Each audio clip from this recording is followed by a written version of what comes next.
학창 시절 때 교회를 열심히 다녔습니다. 근데 하루는 이 교회에서 좀 지내다가 잠이 들었어요. 근데 이 꿈을 꿨는데 꿈이 요상했습니다. 이 잠에서 깨어 일어났는데도 한동안 좀 마음이 많이 찝찝했어요. 이 무슨 꿈이었냐 하면은 제가 출석했던 이 지하 교회에 이제 꿈을 꾸는데 그 교회 모습 그대로 이렇게 꿈속에서 보입니다. 그리고 그 교회 이 한중간에 한켠에 제가 이렇게 앉아 있어요. 근데 이 불 꺼진 교회 그 강대상에 누가 서 있는 겁니다. 꿈속에서.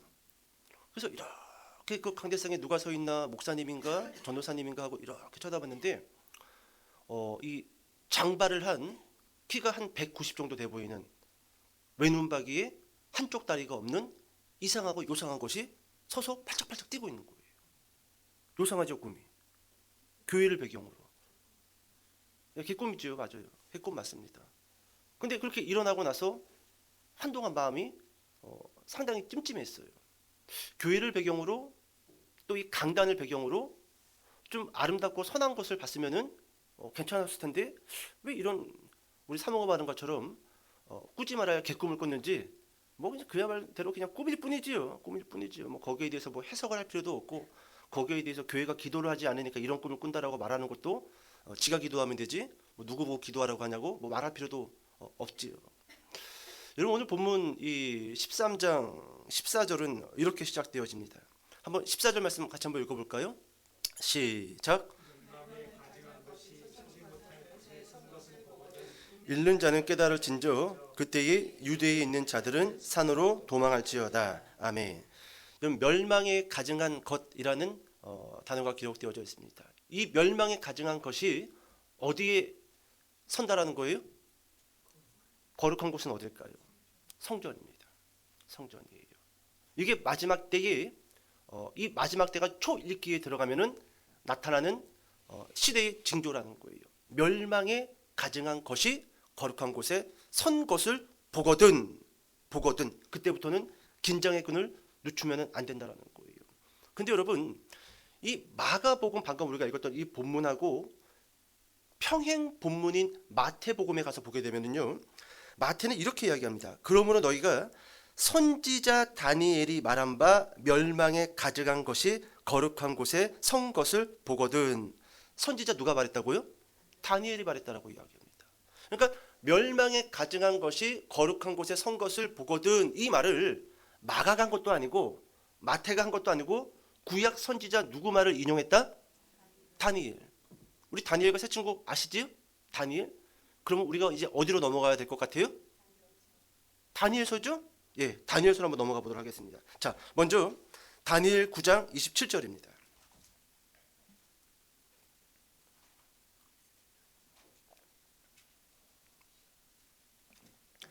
다니엘서 9장 27절.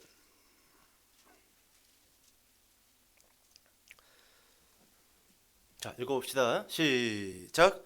그가 장차 많은 사람들과 더불어 한 이레 동안의 언약을 굳게 맺고 그가 그 이레의 절반의 제사와 예물을 금지할 것이며 또 포악하여 가증한 것이 날개를 의지하여 설 것이며 또 이미 정한 종말까지 진노가 황폐하게 하는 자에게 쏟아지리라 하였느니라 하니라. 이건 다니엘서가 하나님에게 계시의 말씀과 환상을 보고 하는 말인데 그 안에 어떤 말씀이 포함되어져 있어요? 가증한 것이 날개를 의지하여 설 거라는 겁니다. 또 있어요. 다니엘서 11장으로 넘어가 봅시다. 다니엘서 11장 31절. 11장 31절. 자, 시작. 군대는 그의 편에 서서 성소 곧 경고한 곳을 더럽히며 매일 드리는 제사를 폐하며 멸망하게 하는 가증한 것을 세울 것이며. 누가요? 군대는 똑같지요? 멸망에 가증한 것을 성소에 세울 것이다. 또 있어요. 마지막으로 12장으로 넘어가 봅시다. 한 장만 딱 넘기셔야 돼요. 11절. 12장 11절. 자, 시작. 매일 드리는 제사를 폐하며 멸망하게 할 가증한 것을 세울 때부터 1290일을 지낼 것이요. 마찬가지죠. 다니엘서에서 총 3번 멸망에 가증한 것을 성소에 세우게 될 것이다라고 말씀해주고 있다라는 것이죠. 자, 그러면 여러분 다니엘서에서 다니엘이 가리키는 멸망에 가증한 것, 그것이 성소에 세워지게 될 거라고 말하고 있는데, 그러면 다니엘이 가리키는 이 멸망에 가증한 것이 역사적으로 언제 성소에 세워졌나? 여러분 이 역사학자들은요 이 날을 꼽습니다. BC 168년 헬라 제국의 왕이에요. 안티오쿠스 4세 에피파네스라는 왕이 있습니다. 따라해 봅시다. 안티오쿠스 4세 에피파네스. 예, 그리스 헬라 제국의 왕이에요. 이때 당시 이 헬라는 온 그 중동 지방을 지배하고 있었어요. 물론 이스라엘도 지배하고 있었습니다. 그런데 이 에피파네스가요 BC 168년도에 예루살렘 그 성전 번제단 위에다가 하나의 작은 제단을 세웁니다. 근데 그 제단이 누구를 위한 제단이냐 하면은, 여러분 제우스라는 신 아시죠? 제우스? 제우스에게 제사를 드리기 위해서 예루살렘 성전 번제단 옆에다가 자그마한 제단을 옆에다 세워요. 그리고 그 제단에다가 어떤 동물을 번제로 드리냐 하면, 유대인들이 부정하게 생각하는 짐승 하나가 있죠? 어떻게 아세요? 예? 여러분들 족발 좋아하시죠? 예. 여러분 구약 시대까지만 해도 돼지는 유대인들에게 부정한 짐승이었습니다. 먹어서도 안 되고 키워서도 안 돼. 그죠? 먹지 않을 건데 뭐하러 키워요? 그런데 이 성전을 더럽히려는 목적을 가지고 에피파네스가 성전에다가 번제단을 세우고 그 위에다가 부정하게 여기는 돼지를 잡아 성소에다가 돼지피를 뿌리기 시작을 했어요. 이게 바로 멸망에 가증한 것. 다니엘이 다니엘서에서 3번 예언을 통해서 말한 바로 그 멸망에 가증한 것이라는 거예요. 그런데 이 에피파네스 왕이요 여기서 끝나지 않고 성전 뜰과 마당에다가요 창녀촌을 만들어 버립니다. 그래서 성전이 일순간에 성전이 아니라 창녀들로 들락거리는, 그리고 창녀들과 놀아나기 위한 남자들로 순식간에 그 영광이 땅으로 떨어져 버렸다는 거예요. 이게 바로 여러분 다니엘이 말하고 있는 멸망에 가증한 것이 성소에 세워지게 될 거다라는 바로 그 역사적인 메시지라는 거예요. 자, 이제 오늘 본문으로 돌아와서 다시 한번 14절 읽어볼까요? 본문 돌아와서. 자, 시작. 멸망에 가증한 것이 서지 못할 곳에 선 것을 보거든 있는 자는 깨달을진저 그때에 유대에 있는 자들은 산으로 도망할지어다. 아멘. 여러분 우리가 다니엘이 말한 멸망에 가증한 것을 역사적으로 살펴봤습니다. 그런데 여러분 예수님도 지금 똑같은 말씀을 인용하고 계셔요. 그러면 예수님이 가리키고 있는 그 멸망에 가증한 것이 역사적으로 언제 출발되어졌냐라는 거예요. 여러분 이 신학을 공부하는 역사학자들은요 이것을 총 3번으로 나눠서 예수님이 가리키는 그 멸망에 가증한 것을 이야기하는데, 첫 번째가 언제냐면은 여러분 그 로마의 3대 황제가 있습니다. 이 사람의 이름이 칼리굴라예요. 좀 이름이 까다로워요. 칼리굴라. 이 사람이 AD 40년 때, 그러니까 예수님이 십자가에서 죽으시고 부활하시고 하늘로 올라가신 이후 한 4, 5년, 6, 7년이 지난 후 AD 40년 무렵 이 칼리굴라 황제가 여러분 예루살렘 성전에 자신의 동상을 만들어 놓고 유대인들로 하여금 하나님을 섬기듯 섬기라고 선포해 버립니다. 그리고 그것을 부정하는 자들마다 로마 황제를 신으로 여기지 않는다라는 그 미명 아래 처형해 버려요. 그러니까 목숨이 아까운 자들은 다 어떻게 하는 거예요? 우리 그 신사참배 일제시대 때 했던 것처럼 가서 절하는 거예요. 인사하는 겁니다. 이것이 첫 번째로 예수님이 말씀하고 계신 멸망에 가증한 것이 거룩한 성전에 선 것을 보거든, 바로 AD 40년에 바로 그 말씀이 처음으로 시행됐다라는 거예요. 자, 두 번째, 여러분 AD 67년, 여러분 예루살렘 AD 70년에 멸망당했습니다. AD 67년 11월부터 AD 68년 봄까지 여러분 이스라엘 그 유대인들 안에는 여러 가지 파들이 있었어요. 그 중에 열심당원이라는 파가 있습니다. 들어봤죠? 열심당원. 물론 예수님의 제자들 중에도 열심당원들이 있었어요. 여러분 이 열심당원은요 종교 집단이 아니에요. 정치 집단이면서 오늘날로 치면 정확하게 중동의 테러 집단입니다. 로마를 향하여 테러를 자행하면서도 자국민들을 사랑했을까요? 우리 종종 텔레비에 나오는 그 테러범들이 자국민은 이뻐해요? 아니죠? 똑같습니다. 지들만 안 들으면은 목 자르고 총 쏴서 죽이고 칼로 찔러 죽이고 그러지요? 바로 여러분 열심당원이라는 이 사람들이 AD 68년 그러니까 이스라엘이 멸망하기 2년 전에 성전을 장악합니다. 그리고 성전을 자신들의 그러니까 테러범들의 은닉처로 만들어버려요. 근데 이 열심당원들이 어떤 사람들이에요? 사람을 죽이고 도둑질을 하고 테러를 일으키고 성전은 거룩한 곳입니다. 그 성소 안에는 누구만 들어갈 수 있어요? 제사장들만. 그것도 함부로 들어가면 안 되죠. 거룩하게 하고 의식을 갖추고 들어가야 되는데 열심당원들 그 테러 집단들이 성전을 장악하고 그 성소를 왔다리 거기서 술도 먹고 담배도 피고 총도 쏘고 하여튼 총이 있었나 그 시대에? 예? 심지어는 그 성소 안에서요 사람들을 끌고 와서 죽이는 일까지 자행합니다. 이게 바로 예수님이 말씀하셨던 거룩한 곳에 멸망에 가증한 것이 성 것을 보거든 두 번째 역사적으로 이루어진 시대다라고 학자들은 이야기해주고 있어요. 이때 여러분 열심당원들이 성전을 은닉처로 삼고 그것을 완전히 황폐하게 만들 때 그 동시대에 그 은퇴한 대제사장 아나누스라는 사람이 있었는데 이분이 역사적으로 이런 말씀을 남겼습니다. 하나님의 집이 그런 가증한 것들로 가득 차고 가까이 가서는 안 되는 거룩한 곳이 살인자들의 발로 붐비는 것을 보기 전에 차라리 죽는 것이 훨씬 나았다. 차라리 죽어서 이 꼴을 안 봤어야 되는데 내가 지금까지 살아있어서 성전이 살인자들의 발로 짓밟히는 것을 내가 보고 있다. 여러분 지금 우리 시대도 그런 시대 아닙니까?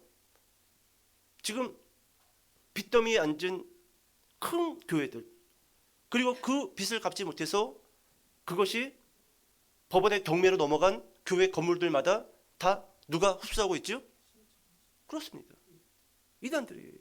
어머니 하나님 안사능 증인의 신천지 대대적으로 경매에 휘청휘청 거리는 교회들마다 야 우리 돈 주고 살게 뭐 얼마면 되는데 뭐 200억? 많이 넘어갔어요. 많이 넘어갔습니다. 마찬가지지요. 지금 여러분 동일한 시대 가운데 우리도 지금 들어와 있다라는 거예요.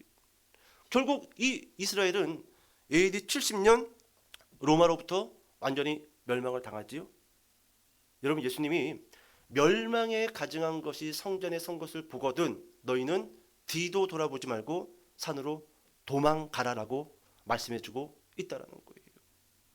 여러분 제가 지난주에도 유대의 역사가 요세푸스의 그 역사적인 한 토막을 발췌해서 읽어드렸습니다. 오늘도 한 토막을 발췌해서 좀 읽어드릴게요. 로마 군인들이 예루살렘을 포위했다. 9만 7천 명이 포로가 되었고 110만 명이 기아와 질병으로 죽었다. 당시 기근이 점차적으로 엄습하여 다락방에 숨어있던 여인들과 아이들, 노약자들이 굶어 죽었고 거리에는 성인 남자들의 시체가 뒹굴었으며 약간 젊은 아이들과 청년들은 기근 속에서 방황하다가 쓰러진 사람들이 질비하였다. 사람들은 더 이상 울 수도 없고 시체를 장사 지낼 수도 없었다. 깊은 침묵이 예루살렘 온 성을 뒤덮었다. 이게 요세푸스 역사가가 쓴 역사적인 기록입니다. 110만 명이 죽었어요. 9만 7천 명이 포로로 로마로 압송당했습니다. 멸망에 가증한 것이 성거들 보거든 너희는 산으로 도망가라. 자, 그러면 여러분 이 멸망에 가증한 것을 우리는 어떻게 이해해야 될까요? 한번 따라해 보실까요? 신성모독. 그렇습니다. 멸망에 가증한 것이 꼭 여기에 갑자기 김원영 목사는 사라지고 다음 주에 왔더니 이런 어떤 무슨 뭐 이렇게 동상 하나가 서 있다고 해서 그게 멸망에 가증한 것으로만 봐서는 안 돼요. 이 멸망에 가증한 것은 성전 안에 깊이 침투해서 누구를 모독하는 것들이에요? 하나님을 모독하는 것들이 서거든. 마지막 시대의 징조로 너희는 있는 자는 깨달을진저 도망갈 준비를 시작하라는 것이죠. 자, 본문 돌아와서 19절, 우리 19절 말씀 읽어보도록 하겠습니다. 자, 시작. 이는 그 날들이 환난의 날이 되겠습니다. 하나님께서 창조하신 시초부터 지금까지 이런 환난이 없었고 후에도 없으리라. 아멘. 자, 이제 19절에 보니까 조금씩 이제 무서워지는 이 천재지변들이 기록이 되어져 있습니다. 이는 그 날들이, 여기서 말하는 그 날들은 어떤 날들일까요? 마지막 때를 이야기하는 걸까요? 이스라엘의 멸망을 이야기하는 걸까요? 여러분, 오늘 이 13장은요 이스라엘의 멸망과 함께 예수님이 구름 타고 오시는 그 마지막 시대가 같이 버무려져 있는데, 여러분 이것을 제가 아마 다음 주, 어쩌면 다다음 주까지 이 마지막 시대의 징조라는 제목으로 설교를 하면서 그것을 좀 여러분들이 구분하고 볼 수 있도록 좀 안내를 해드리도록 하겠습니다. 자, 먼저 방금 읽었던 19절, 이는 그 날이라고 했을 때 이 날은요 예수님이 구름 타고 오시는 그 마지막이 아니라 AD 70년 이스라엘의 멸망의 그 날을 이야기하고 있어요. 다시 한번 봐볼까요? 이는 그 날들이 환난의 날이 되겠습니다. 어떤 날이요? 환난의 날이 되겠습니다. 하나님께서 창조하신 시초부터 지금까지 이런 환난이 없었고 후에도 없으리라. 다시 한번 물어보겠습니다. AD 70년 같아요? 아니면은 구름 타고 오시는 날 전 세계가 난리 부르스를 치는 그날 같아요? 어떤 날 같아요? 전자예요, 후자예요? 아니 그냥 딱 느껴지는 대로 이야기해 보세요. 후자 같지요? 그죠? 후자 같잖아요. 뭘 또 전자 같다고 또 그렇게 이야기하세요. 또 지금 봐요, 여러분. 지금까지 이런 환란이 없었고 후에도 없으리라. 이게 한 대만 딱 떼도 후자지. 예수님이 오시는 날, 예? 막 하늘에 별이 떨어지고 막, 태양이 막 굴렁쇠 굴러가듯이 갑자기 막 굴러다니고, 달하고 막 부딪히고 태양이 막, 뭐 그런 날 같지 않아요? 예? 여러분 잘 봐요. 이 19절의 이와 같은 표현은요 묵시 문학적인 표현입니다. 그래서 이와 같은 표현들을 여러분들이 신약성경이나 구약성경에다 종종 보게 될 건데, 베드로 후서에서도 이와 같은 표현들이 있습니다. 뭐 하늘이 뭐 불타버리고 말려버리고, 그럼 달력 말듯이 말려버리고, 그러면 앞으로 예수님 오시는 날에는 하늘이 불이 타? 아, 이건 화산이 터지나?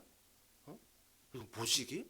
말린다고? 내가 김밥 만든 건 봤어도 또 하늘이 말리는 걸 또 어떻게 봐야 되나, 또 이런 막 우리가 염려를 하는데, 이것은 여러분 묵시 문학적인 표현이에요. 그래서 여러분 이런 표현들은요 문자적으로 우리가 이해를 하면 안 되고 상징적으로 이해를 해야 됩니다. 상징적으로. 자, 여러분들의 도움을 돕기 위해서 다니엘서로 다시 한번 넘어가 봅시다. 다니엘서 12장 1절로 넘어가 보세요.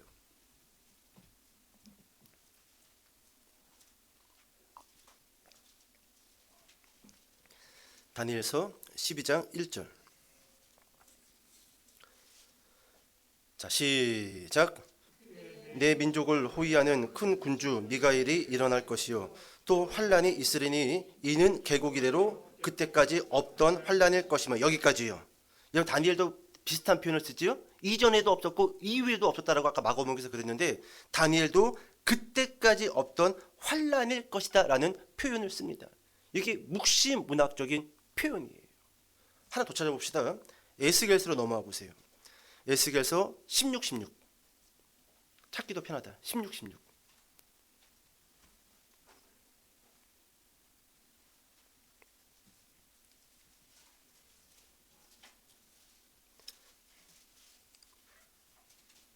자, 읽어볼까요? 16 자, 시작. 네가 네 의복을 가지고 너를 위하여 각색으로 산당을 꾸미고 거기에서 행음하였으니 이런 일은 전무후무하니라. 여기도 똑같은 표현이 있지요. 이런 일은 전무후무하니라. 우리 종종 그 이상한 또라이들 볼 때마다 야, 나 살다 저런 놈 처음 보네. 정말로 처음 봤어요? 아니지요? 이전에도 그런 또라이들을 많이 봤지만 그냥 그런 표현입니다. 야, 우리 부부싸움 할 때도 그러잖아요. 살다 진짜 너 같은 거 처음 본다 진짜. 그런 거 처음 본 적이 없어요. 우리는 늘 봅니다. 오늘도 보고 내일도 보고 앞으로도 많이 보게 될 거예요. 그런 표현이에요. 전무후무하니라. 지금까지 이런 환란이 없었고 후에도 없으리라. 없으리라. 이스라엘 AD 70년의 그 멸망을 가리키면서 묵시문학적인 표현으로 사용하고 있는 거예요. 창세 이래 이런 일이 없었고 이후에도 없을 것이다. 상당히 과장을 해서 그렇게 표현해주고 있는 말씀이라는 거예요. 자, 본문으로 돌아와서요. 우리 13장 24절 25절 큰 목소리를 읽어볼게요. 13장 24절 25절. 자, 시작. 그때에 그 환란 후 해가 어두워지며 달이 빛을 내지 아니하며 별들이 하늘에서 떨어지며 하늘에 있는 권능들이 흔들리리라. 자, 그러면 여러분 24절과 25절은 AD 70년을 이야기하는 걸까요? 아니면은 예수님이 구름 타고 오시는 그 마지막을 이야기하는 걸까요? 마지막일까요? 예, 그렇게 봐도 괜찮을 거는 같습니다. 그런데 여러분 이 표현도요, 묵시 문학적인 표현이에요. 그래서 이 표현을요, 문자적으로 보면 된다, 안 된다? 안 돼요. 상징적으로 봐야 돼요. 에이, 그래도 목사님 이거는 정말로 예수님 구름 타고 오시는 그날 같은데요. 봐요. 해가 어두워지고 달이 빛을 내지 아니하고 별들이 하늘에서 떨어지고 하늘이 막 흔들리고 이 정도면 예수님 구름 타고 오시는 날 아닌가요? 죄송한데 아닙니다.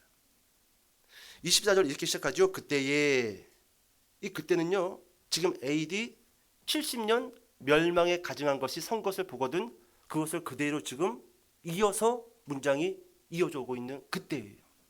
그때입니다. 자, 여기서 또 우리가 말씀을 몇 군데 찾아볼게요. 자, 이번에 찾아볼 말씀은 이사야 13장 넘어가 봅시다. 이사야 13장. 이사야 13장 10절부터 13절.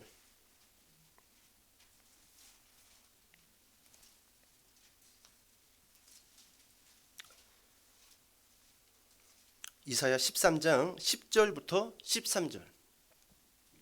자, 읽어볼까요? 자, 시작. 별 무리가 그 빛을 내지 아니하며 해가 돋아도 어두우며 달이 그 빛을 비추지 아니하실 것이로다. 내가 세상의 악과 악인의 죄를 벌하며 교만한 자의 오만을 끊으며 강포한 자의 거만을 낮출 것이며 내가 사람을 순금보다 희소하게 하며 인생을 오빌에 희귀하게 하리로다. 그러므로 나 만군의 여호와가 분하여 맹렬히 노하는 날에 하늘을 진동시키며 땅을 흔들어 그 자리에서 떠나게 하리니. 여러분 이사야 13장의 말씀은요, 어떤 제국의 멸망을 예언한 말씀이냐면은 바벨론 제국의 멸망을 예언한 말씀입니다. 근데 이사야 선지자가 우리 방금 전에 마가복음에 읽었던 말씀하고 똑같은 이야기를 하죠. 10절 하늘의 별들과 별 무리가 그 빛을 내지 아니하며 해가 돋아도 어두우며 달이 그 빛을 비추지 아니할 것이며 13절 봐보세요. 맹렬히 노하는 날에 하늘을 진동시키며 땅을 흔들어 그 자리에서 떠나게 하리니. 만약에 여러분 이 바벨론 멸망 이것을요 문자적으로 해석을 했다고 치면은요 이 시대 이미 벌써 지구는 사라졌습니다. 그래요, 안 그래요? 맞죠? 그래서 여러분 문자적인 해석이 아니라 상징적인 해석으로 마가복음 13장의 그 하늘의 징조와 땅의 징조에 대해서 우리가 바라봐야 된다라는 거예요. 이거 하나만 이야기하고 끝내면 또 에이 뭐 하나만 이야기하고 끝나네. 하나 더 찾아봅시다. 어디로 볼까요? 이사야 같은데 34장 넘어가 보세요. 이사야 34장 4절과 5절.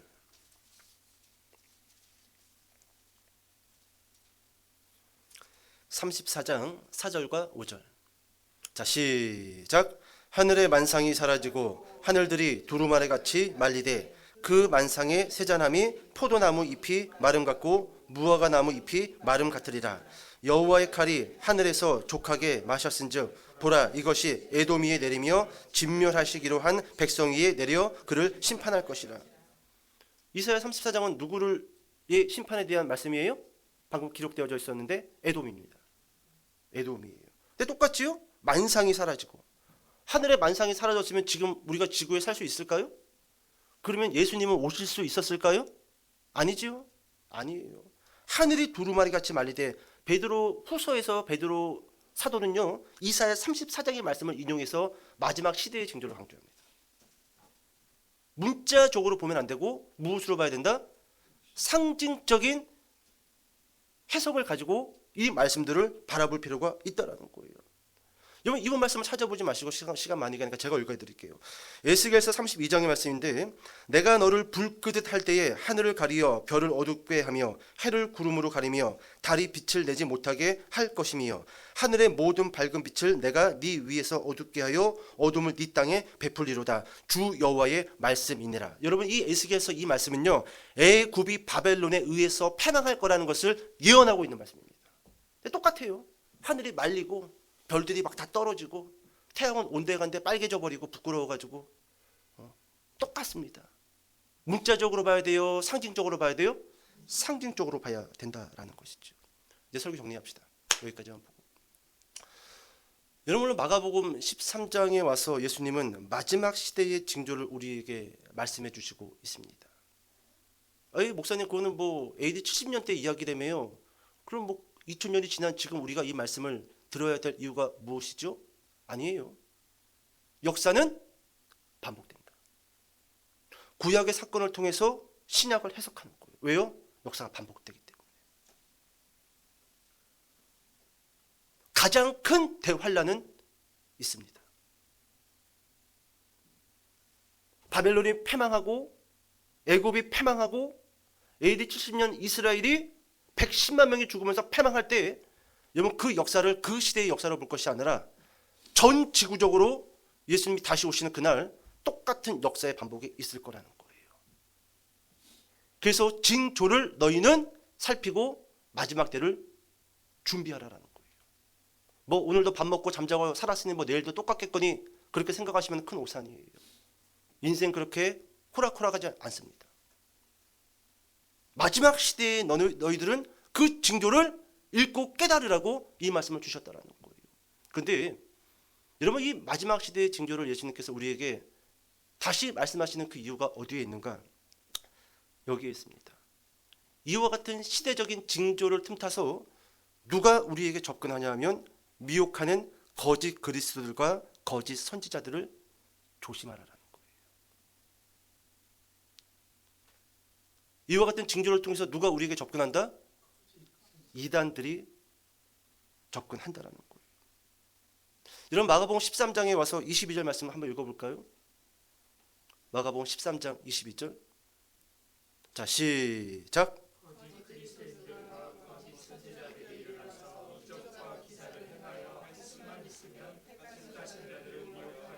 아멘. 이 말씀을 주시려고 시대의 징조를 말씀하시는 거예요. 이 말씀을.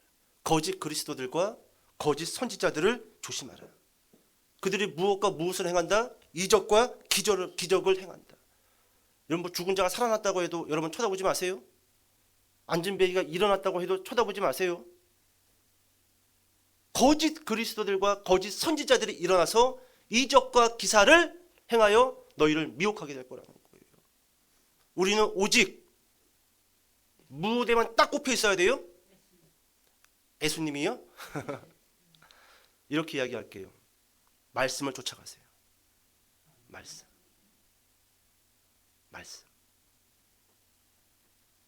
한 번도 듣지 못한 이상한 말하는 그런 말씀 말고요. 늘 들었지만 깜빡깜빡 있는 그런 말씀을 하는 그 말씀을 쫓아가세요. 그 말씀을 정확하게 쫓아가면 문제 없습니다. 근데 사람이 다급하다 보니까 인생 살다가 시간 지나고 나이 먹다 보면 다급할 때가 성큼성큼 다가옵니다. 그때 사람이 자꾸 이상한 곳에 관심을 가져요. 이상한 곳에. 뭐 없을까? 없어요. 그냥 정석대로 걸어가는 게 최고입니다. 정석대로. 유행을 바라고 뭔가 환상을 바라는 것은요, 다 이단적인 발상들이고 어둠의 영이 우리 그 마음 가운데 틈타는 거예요. 고생할 일이 있으면 그냥 고생하면 돼요. 그럼 그 고생 가운데 하나님의 은혜를 깨닫고 또 고생을 통해서 열매를 땄을 때 그 열매에 값짐을 하는 거죠. 값짐을 하는 것이죠. 여러분 볼까요? 22절 후반부를 보니까 할 수만 있으면 택하신 자들을 미혹하려 하리라라고 기록되어져 있습니다. 그러면 이 거짓 그리스도들과 거짓 선지자들이 하나님이 택하여 구원받게 한 그 자들을 미혹할 수 있을까요? 빼앗아갈 수 있을까요? 빼앗아갈 수 없습니다. 하지만 미혹은 당할 수 있어요. 그래서 수많은 시간을 낭비할 수 있어요. 여러분, 인생의 궤도에 제대로 안착되지 않고 시간을 허비하는 사람들은요, 이렇게 이야기할게요. 그 사람은 어마어마한 금과 가장 귀한 보석을 지금 길바닥에다가 뿌리면서 허비하고 있는 거예요. 우리가 이 마지막 시대의 징조, 거짓 선지자들에 대한 그 접근에 대해서 우리가 눈치채지 못하고 미혹을 받는 그 순간, 비록 택함 받아 구원받았다 할지 모르지만 수년간에서, 길게는 수십 년 동안 하나님 앞에 온전하게 일할 수 없고 시간을 낭비하면서 길바닥에다가 인생을 뿌리면서 가는 거예요. 우리 그런 말 있잖아요. 우리가 살고 있는 오늘은 어제 죽은 사람이 그렇게도 살고 싶어 했던 오늘이다. 근데 우리는 오늘을 어떻게 생각해요? 반복, 지루해, 뭐 똑같겠지. 아니에요. 우리 하루하루는요, 하나님이 우리에게 주시는 가장 큰 선물입니다. 내일은 나의 날이 아니에요. 다가올 미래의 시간은 나의 주권으로 붙잡을 수 있는 시간과 미래가 아닙니다. 우리가 여러분 그 말씀과 그 은혜를 기억한다라고 한다면요, 하루하루가 똑같을 수 없어요. 아유, 저는 오늘도 너무 힘들게 살았는데. 아니요. 이렇게 생각해 보세요. 나는 어제 하나님이 데려갔어야 했는데 오늘을 선물로 줬어. 길바닥에서 자도 할렐루야. 나는 어제 죽었어야 되는데. 나는 어제 죽었어야 되는데. 오늘 하나님이 또 새날을 주셨네. 할렐루야, 감사. 완전히 시선이 달라지죠? 그렇다라는 것이지요. 오늘 여러분, 할 수만 있으면 택하신 자들을 미혹할 것이다라고 예수님이 말씀하시지만, 요한복음 10장 28절에 가서 보시면 이런 말씀이 있어요. 내가 그들에게 영생을 주노니 영원히 멸망하지 아니할 것이요, 또 그들을 내 손에서 빼앗을 자가 있을까요, 없을까요? 없느니라. 그들을 내 손에서 빼앗을 자가 없느니라. 하지만 시간을 낭비할 수 있어요. 잘못된 사상과 잘못된 철학과 잘못된 주의와 잘못된 습관이 우리의 이 어마어마한 시간들을 하루하루 차곡차곡 낭비하게 만드는 거예요. 어제 했던 일 오늘 또 하고, 오늘 했던 일 내일 또 하고, 그렇게 1년, 2년, 3년, 4년 뭐 똑같겠거니. 아니에요. 그렇지 않습니다. 미혹당하지 말라라는 거예요. 비록 구원을 받았다 할지라도 우리의 인생을 낭비할 수 있다는 거예요. 저는 이 오래전부터 좀 이 말씀에 대해서 좀 유심히 봤던 기억들이 있습니다. 할 수만 있으면 택하신 자들을 미혹하려 하리라. 저는 좀 이런 생각을 했어요. 왜 하나님은 이단들을, 이 미혹하는 자들을 그냥 두시는 걸까? 왜 신천지를 없애지 아니하시고 그대로 두시는 걸까? 좀 이렇게 이야기해 볼까요? 여러분들 좋아하는 게 뭐가 있습니까? 뭐 골프? 뭐 성인 남자들은 골프를 좋아하겠죠. 뭐 우리 여자분들은 뭐가 좋을까요? 뭐 바둑? 그래, 바둑이라고 쳐봅시다. 왜 하나님은 이단들을 그냥 두시는 걸까? 여러분, 마지막으로 말씀 하나만 찾아보고 설교를 마칠게요. 데살로니가 후서 2장으로 와보세요. 데살로니가 후서 2장 9절부터 13절까지입니다.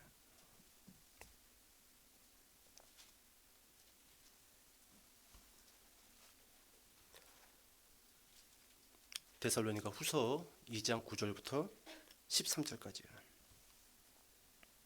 자, 같이 한번 읽어볼게요. 시작. 악한 자의 나타남은 사탄의 활동을 따라 모든 능력과 표적과 거짓 기적과 불의의 모든 속임으로 멸망하는 자들에게 있으리니 이는 그들이 진리의 사랑을 받지 아니하여 구원함을 받지 못함이라. 이러므로 하나님이 미혹의 역사를 그들에게 보내사 거짓 것을 믿게 하심은 진리를 믿지 않고 불의를 좋아하는 모든 자들로 하여금 심판을 받게 하려 하심. 자, 여기까지만요. 자, 여러분 11절을 보시면은 이러므로 하나님이 무엇의 역사를 그들에게 보냈다? 제가 한동안 사로잡혔던 말씀이에요. 제 마음속에 왜 하나님은 이단들을 저렇게 놔두시는 걸까? 왜 이단들을 통해서 수많은 기독교인들이 그들을 추종하게 두시는 걸까? 근데 봐요. 미혹의 역사를 그들에게 보내사 거짓 것을 믿게 하심은, 하나님이 거짓 것을 믿게 했다고? 여러분 12절을 보세요. 왜 이런 일들이 일어나는가? 진리를 믿지 않고 불의를 좋아하는 모든 자들로 하여금 심판을 받게 하려. 앞을 잠깐 보실까요? 여러분 사람들이 이단에 빠는 이유, 사람들이 허탄한 인생을 쫓으면서 시간을 낭비하는 이유가요, 하나님이 그렇게 하셨다라는 겁니다. 근데 하나님이 그렇게 했기 때문에 그런 것이 아니라 그 사람이 그것을 좋아하고 있다라는 거예요. 근데 여기에 뭐라고 이야기하냐면 말씀을 싫어한다라는 거예요. 진리를 싫어했다라는 거예요. 하나님의 말씀 그렇게 하면 안 돼. 너 이렇게 살아야 돼. 근데 그 사람 마음속에 진리를 사랑하지 아니하고 불의한 것을 사랑하기 때문에 그대로 둬버렸다는 겁니다. 그랬더니 어떻게 되는 거예요? 미혹의 역사를 쫓아서 어떤 사람은 이단을 따라서, 어떤 사람은 도박을 따라서, 어떤 사람은 이성을 따라서, 어떤 사람은 물질을 따라서가 아니라 따라서 인생을 어떻게 한다라는 거예요? 허비한다라는 거예요. 허비한다라는 거예요. 그래서 그럴 수도 있겠다. 그럴 수도 있겠다. 여러분 제가 지난 시간에도 그런 이야기 하지 않았나요? 코로나를 통해서 알곡과 가라지를 나눠버리시고, 이번에 이 정치적인 문제를 통해서 교회 안에 신학적인 알곡과 가라지를 또 나눠버리시고, 이런 문제들이 일어나기 전까지는요 다 교회 나와서 앉아있으니까 다 알곡 같아요. 다 진리를 사랑하고 하나님의 말씀을 사랑하고 하나님을 나의 인생의 주인으로 모시고 사는 것 같지만 문제 하나씩 사회에 탁 던질 때마다 그 사람이 좋아하는 것을 쫓아서 사람들이 교회를 이탈한다라는 거예요. 하나님이 그렇게 보냈대. 그렇게 미혹할 수 있는 영들을 세상에 보냈다라는 거예요. 여자를 좋아하는 사람은 여자를 쫓아 나가겠지요. 돈을 좋아하는 사람은 돈을 쫓아 나가겠지요. 우리 게임 좋아하는 친구들, 게임을 좋아하는 사람들은 게임을 쫓아서 교회를 나가겠지요. 근데 그 모든 문제들이 어디서부터 출발되는가? 진리를 사랑하지 않는다라는 거예요. 예수님을 거부한다라는 거예요. 예수님을 인생의 주인으로 모시기를 싫어한다라는 거예요. 그러한 자들마다 너희들이 좋아하는 미혹의 영을 보내서 그 미혹의 영을 쫓아 교회를 이탈하고 세상을 향하여 걸어 나가도록 만들겠다라는 거예요. 그리고 교회 안에는 누구만 두겠다? 알곡만 두겠다라는 거예요. 알곡만.